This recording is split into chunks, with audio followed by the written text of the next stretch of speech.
Capítulo 2.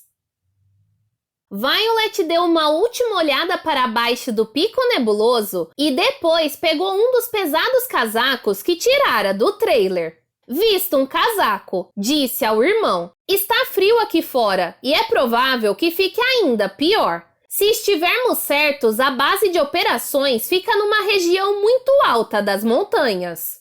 Quando chegarmos lá, talvez estejamos vestindo todas essas roupas.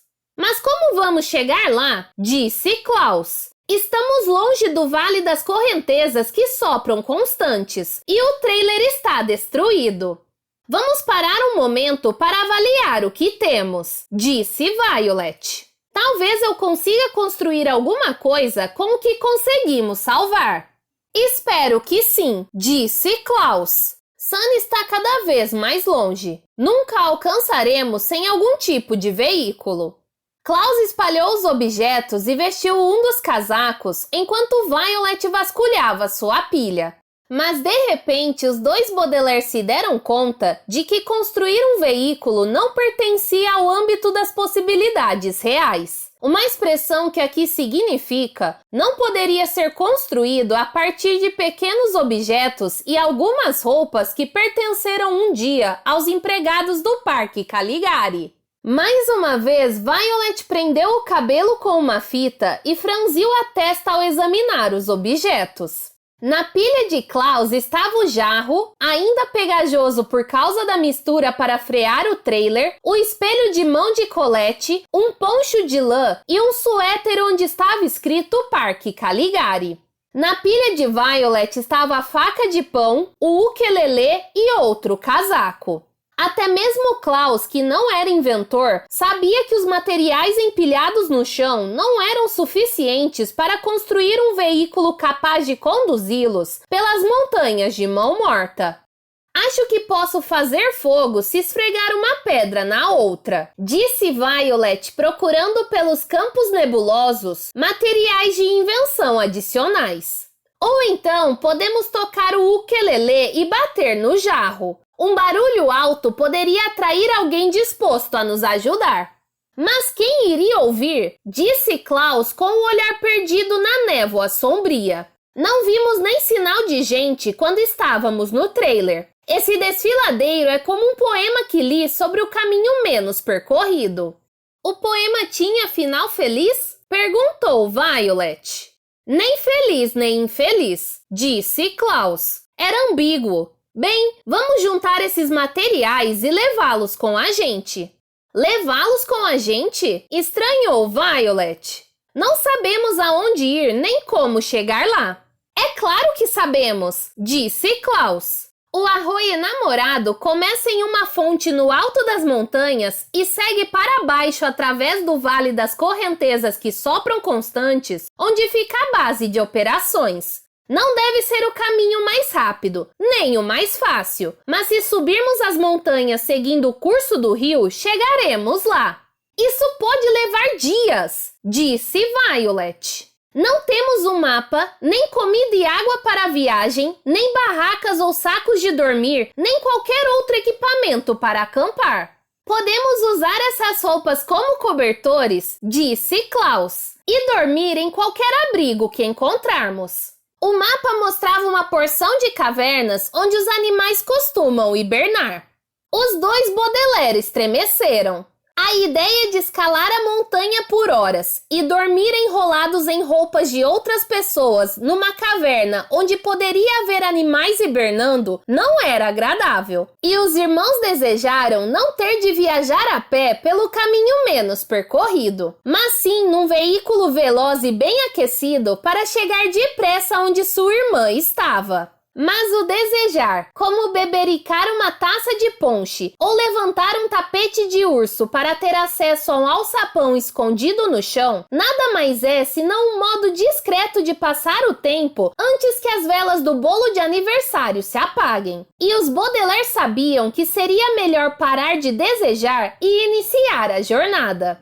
Enquanto Violet punha no bolso a faca de pão e recolhia o suéter e o último casaco, Klaus enfiou o espelho de mão e o ukelele nos bolsos e recolheu o poncho e o jarro. Então, com uma derradeira olhada para as marcas de rodas que o trailer deixara ao desabar de cima do pico, as duas crianças começaram a seguir em direção à nascente do Arroio Enamorado. Se você já fez uma longa viagem com alguém da família, sabe que há momentos em que se conversa e outros em que se prefere o silêncio. Aquela foi uma das ocasiões silenciosas. Violet e Klaus começaram a subir as ladeiras íngremes da montanha rumo à base de operações ao som dos ventos da montanha que lembravam o ruído baixo e atonal de alguém soprando um gargalo de garrafa. O som estranho e áspero dos peixes do arroio pondo as cabeças para fora das águas escuras e espessas também acompanhava os dois viajantes, que não estavam com disposição para a conversa e não disseram palavra um ao outro. Estavam perdidos em seus próprios pensamentos. Violet deixou a mente divagar pelos tempos em que estivera na cidade dos cultores solidários de Corvídeos, quando o misterioso Jack Snicket foi assassinado e ela e seus irmãos foram acusados pelo crime. Eles conseguiram escapar da prisão e salvar seus amigos Duncan e Isadora Quagmire das garras do Conde Olaf. Mas no último momento acabaram separados dos dois trigêmeos que voaram para longe em uma casa móvel autossustentável a ar quente construída por um homem chamado Hector. Desde então, nenhum dos Baudelaire tinha revisto Hector ou os dois Quagmire, e Violet se perguntava se estariam em segurança e teriam conseguido entrar em contato com a organização secreta que descobriram. A organização se chamava CSC, e os Baudelaire ainda não sabiam exatamente o que ela fazia ou mesmo o que significava a sigla.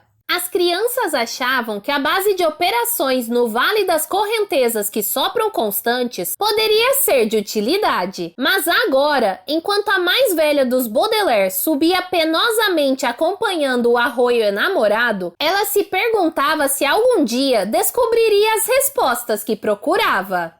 Klaus também pensava nos Quagmire, muito embora se reportasse à época em que os Baudelaire os conheceram na escola preparatória por Frock.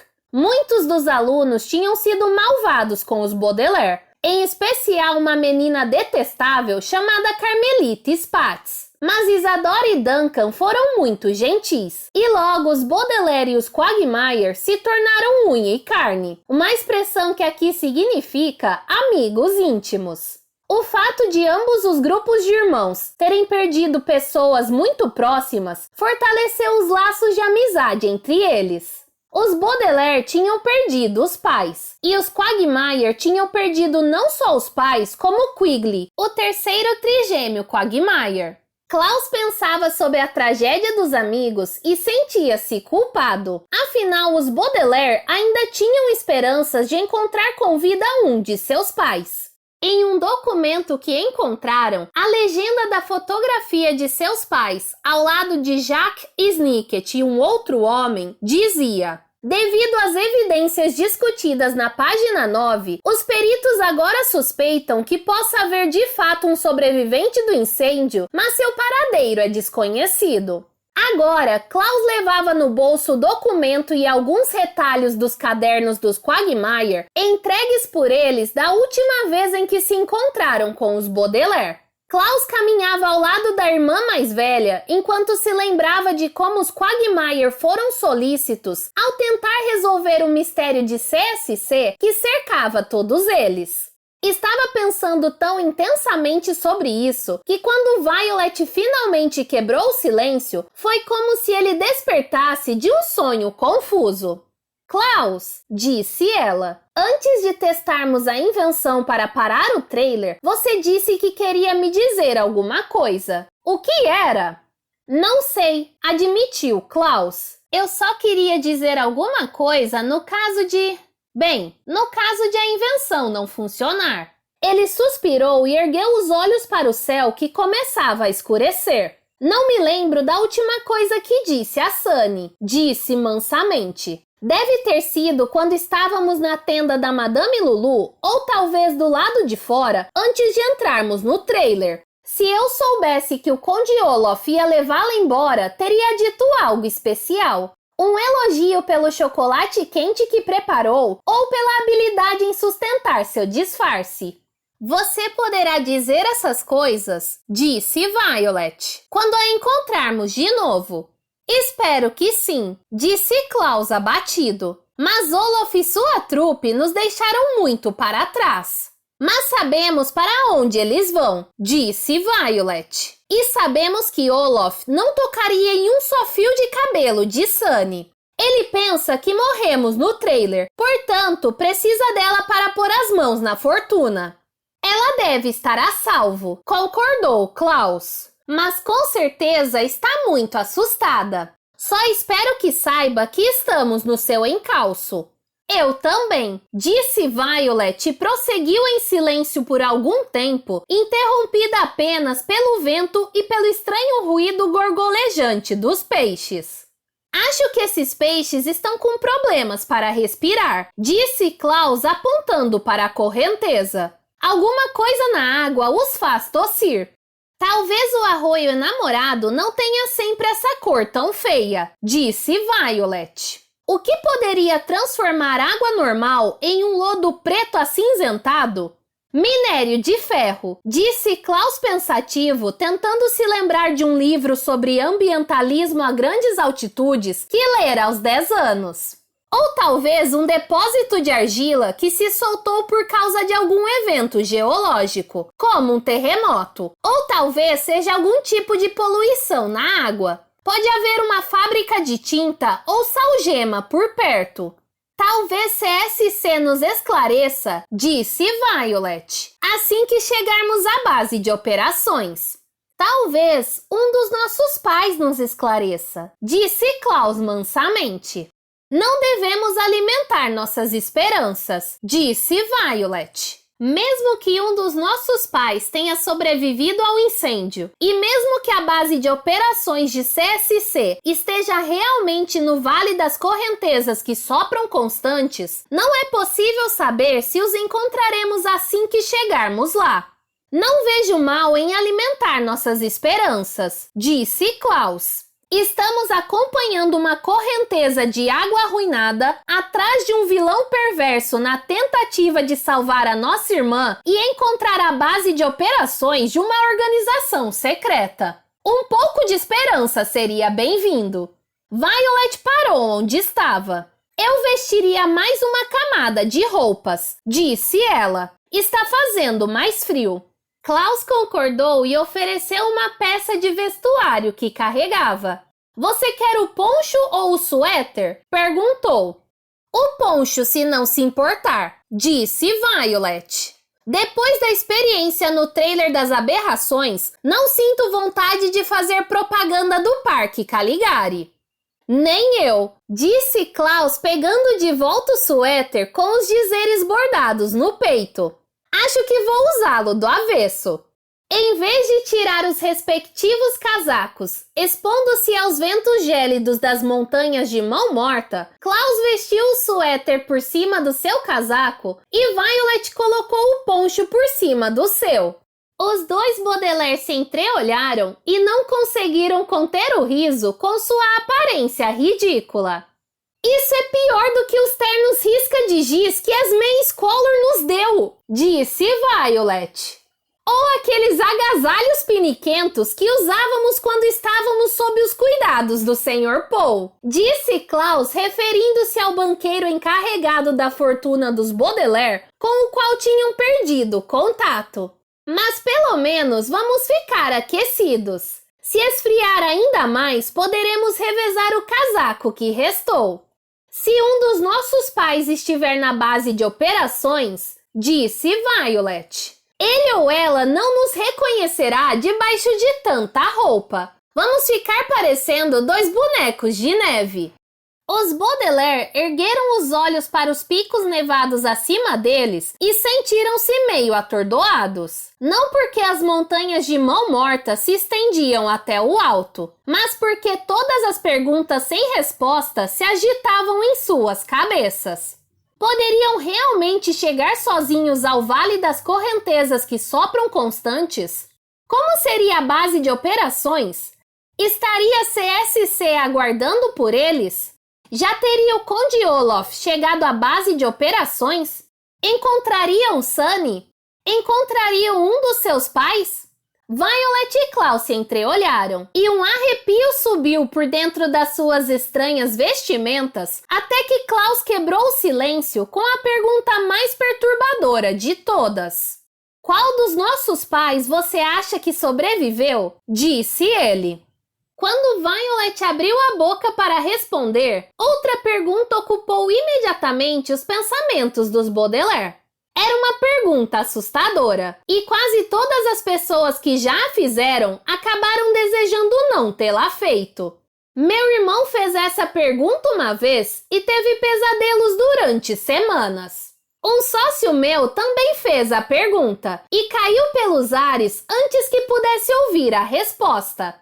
É uma pergunta que eu fiz há muito tempo em voz muito tímida e uma mulher respondeu colocando um capacete de motociclista na cabeça e envolvendo o corpo em uma capa de seda vermelha. A pergunta é: que diabo é aquela assustadora nuvem de pequenos objetos brancos que vem zumbindo na nossa direção?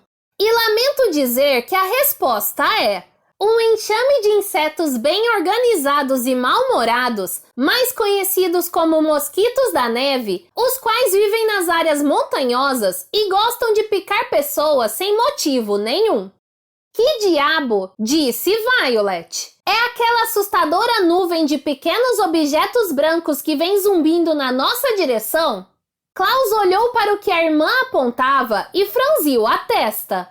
Lembro de ter lido a respeito disso num livro sobre a vida dos insetos nas montanhas, disse ele, mas não me recordo dos detalhes. Faça um esforço, disse Violet nervosa com a aproximação do enxame. A assustadora nuvem de pequenos objetos brancos que surgira de trás de um amontoado pedregoso lembrava o começo de uma nevasca. A falsa nevasca começou a tomar forma de uma flecha e se mover na direção das crianças, zumbindo cada vez mais alto, como se os objetos brancos estivessem incomodados com alguma coisa. Talvez sejam mosquitos da neve, disse Klaus. Eles vivem em áreas frias e montanhosas e costumam se agrupar em formas bem definidas. Violet encarou a flecha que se aproximava do arroio e da beira do abismo. Fico feliz por saber que os mosquitos da neve são inofensivos, disse.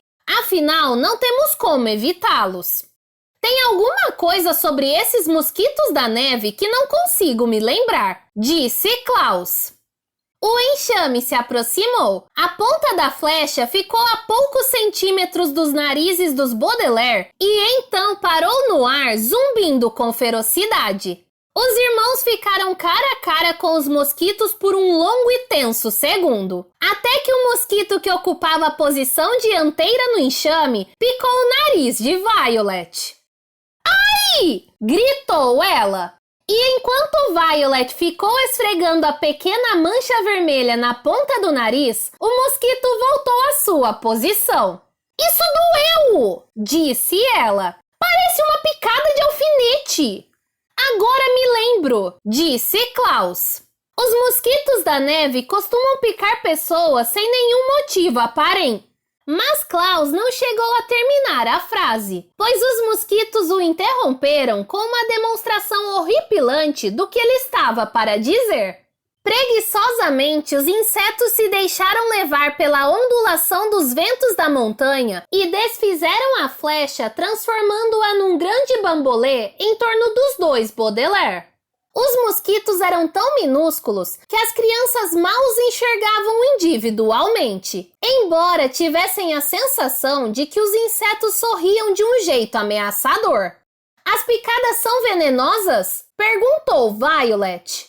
"Um pouco", disse Klaus. "Tudo bem se formos picados uma ou outra vez, mas muitas picadas podem nos deixar mal." "Ai!"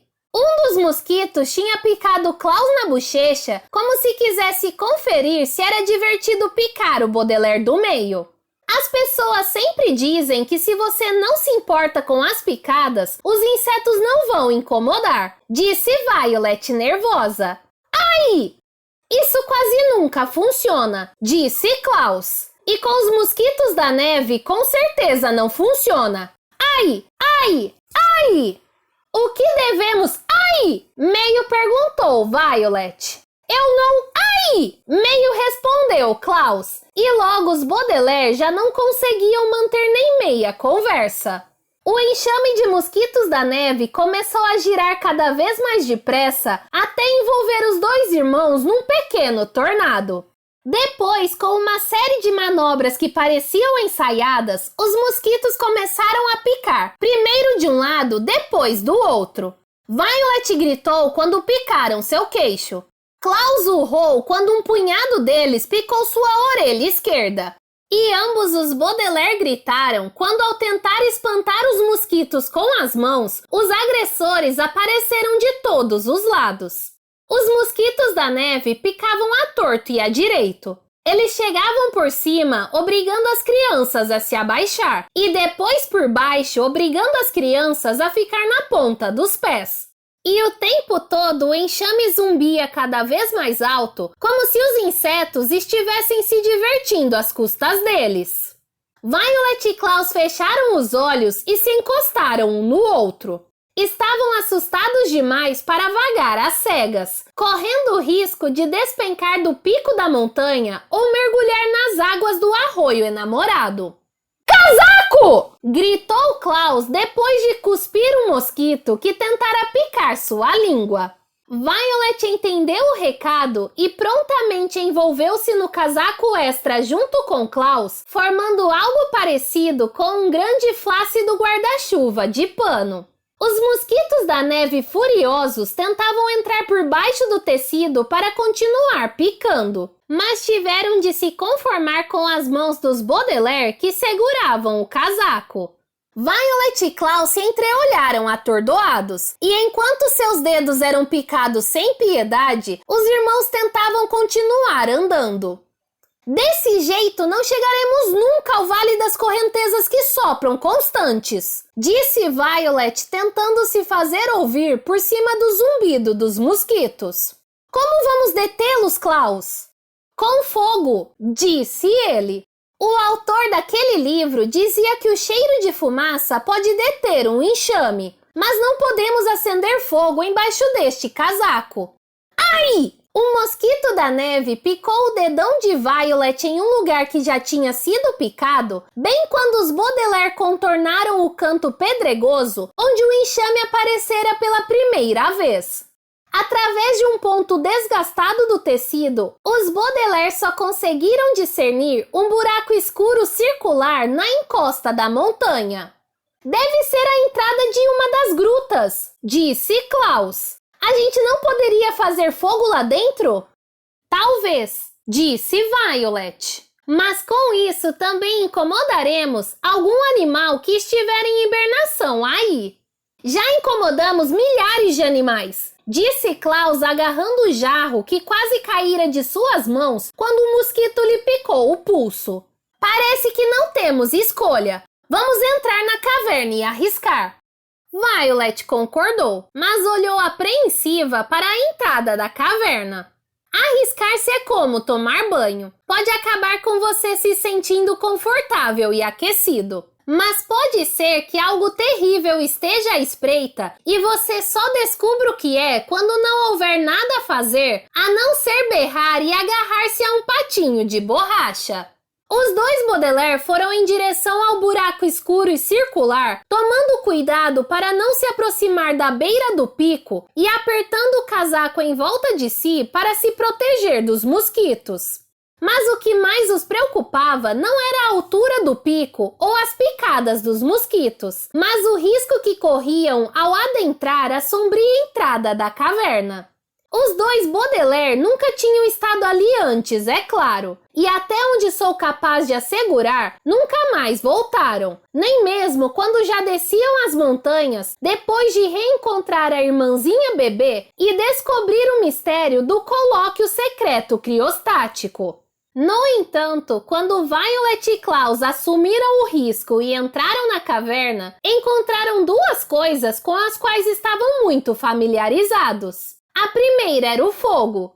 Parados na boca da caverna, logo perceberam que não precisariam mais se preocupar com os mosquitos da neve, pois sentiam cheiro de fumaça e viam no fundo da caverna pequenas chamas cor de laranja. O fogo era algo muito familiar às crianças, desde o cheiro das cinzas da mansão Baudelaire até o cheiro das labaredas do Parque Caligari. Mas quando os mosquitos formaram uma flecha e dispararam para fora da caverna, e os Baudelaire, agora livres das picadas, deram mais um passo para dentro da gruta, Violet e Klaus encontraram outra coisa familiar: uma pessoa. Para ser mais exato, alguém que eles julgavam que nunca mais reencontrariam. Seus bisbórias! Disse a voz do fundo da caverna. E ao ouvir isso, os dois Baudelaire quase desejaram ter se arriscado em outro lugar.